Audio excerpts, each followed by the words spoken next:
على رسوله الأمين. نرحب بالضيوف الكرام بقدومهم في حفلنا التكريمي لطلاب التحفيظ لهذه السنة 1432 هجرية 33. ونسأل الله العلي العظيم يعني هو قصد على السنة هذا المجلس وأن يغفر له ولوالديه، آمين يا رب العالمين. والآن نعرض تقرير عن ما كان عندنا في هذه السنة للتحفيظ. ونبدأ أولا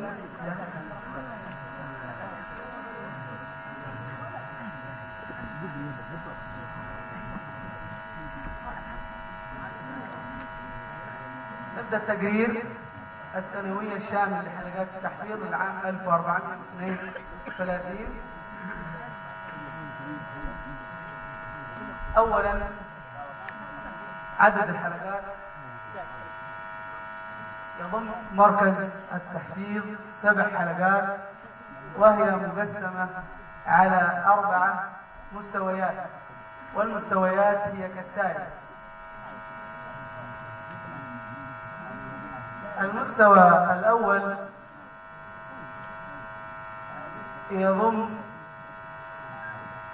حلقتين، حلقة عثمان بن عفان رضي الله عنه وحلقة سعد بن عبادة رضي الله عنه. والمستوى الثاني يضم أيضا حلقتين، حلقة أبو بكر الصديق رضي الله عنه وحلقة علي بن أبي طالب رضي الله عنه. المستوى الثالث أيضا يضم حلقتين،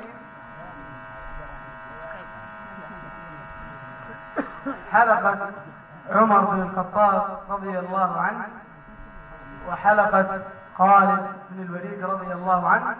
وأخيرا المستوى الرابع وهو مستوى البراعم، وهم الصغار، ويضم حلقة حسان بن ثابت رضي الله عنه.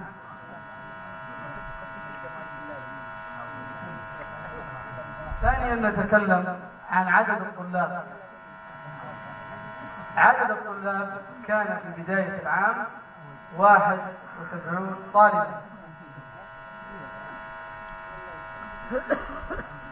انقطع منهم خلال العام 15 طالب لأسباب موجودة عندنا في ملف خاص بهم. والطلاب المتبقين في الحلقات الآن الذين سوف يتم عليهم الامتحان 56 طالب. ونتكلم ثالثا عن مقرر الحفظ خلال العام. تم تقرير الحفظ لكل حلقة خلال العام على المستويات ال4.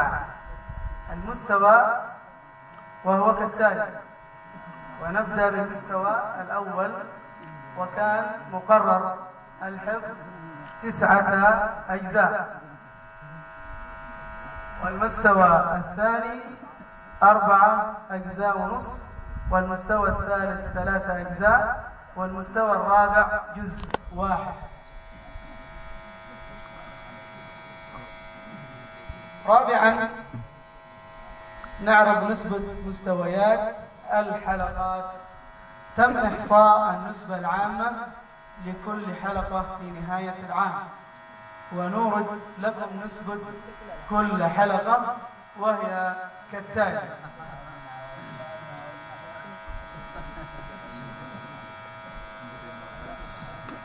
حلقة علي بن أبي طالب رضي الله عنه كانت نسبة الحفظ 100%، وحلقة عمر بن الخطاب رضي الله عنه 100%، وحلقة خالد بن الوليد رضي الله عنه 98، وحلقة حسان بن ثابت رضي الله عنه 88%.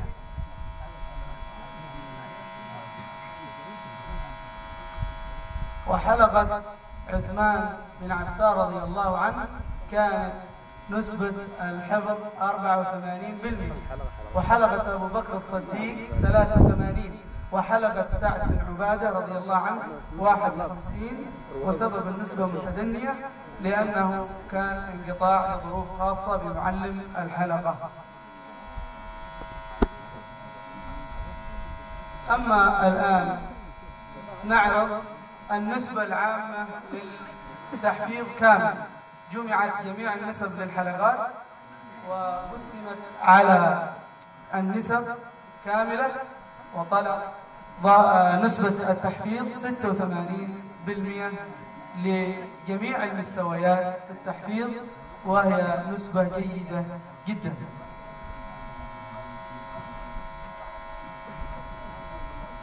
خامسا، الأنشطة عندنا في التحفيظ. قمنا بالعديد من الأنشطة المختلفة خلال العام، وتشتمل هذه الأنشطة على خروج الطلاب مع معلمهم خروجا مفيدا يمارسون فيه بعض الأنشطة البدنية مع جلسة خاصة مع معلمهم، بالإضافة إلى درس عام يلقيه مدير التحفيظ بالجامعة. سادسا، مصروفات التحفيظ من جانب المبالغ المالية. المبلغ الذي صرفه التحفيظ خلال العام 1,26,300 ريال يمني من بداية شهر محرم،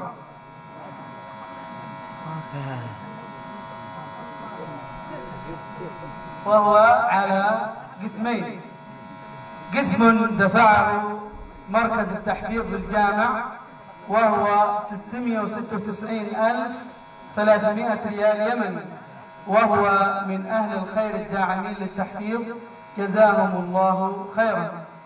وقسم تم تحصيله من الطلاب عن طريق الرسوم الشهرية 500 ريال، وهو 330,000 ريال يمني.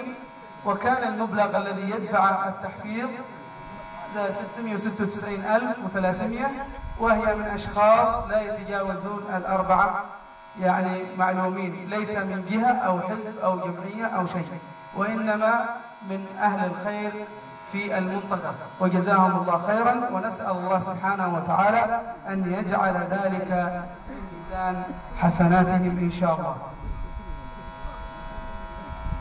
وتم صرف هذه المبالغ في الأمور الآتية: 1. رواتب المعلمين، حوافز للحلقات، تقسم جوائز للطلاب أسبوعيا على أعلى مستوى وأفضل طالب في الأخلاق، وحوافز للمعلمين من أنجز أكثر نسبة للحفظ من طلابه، وأيضا من كان طلابه متفوقين.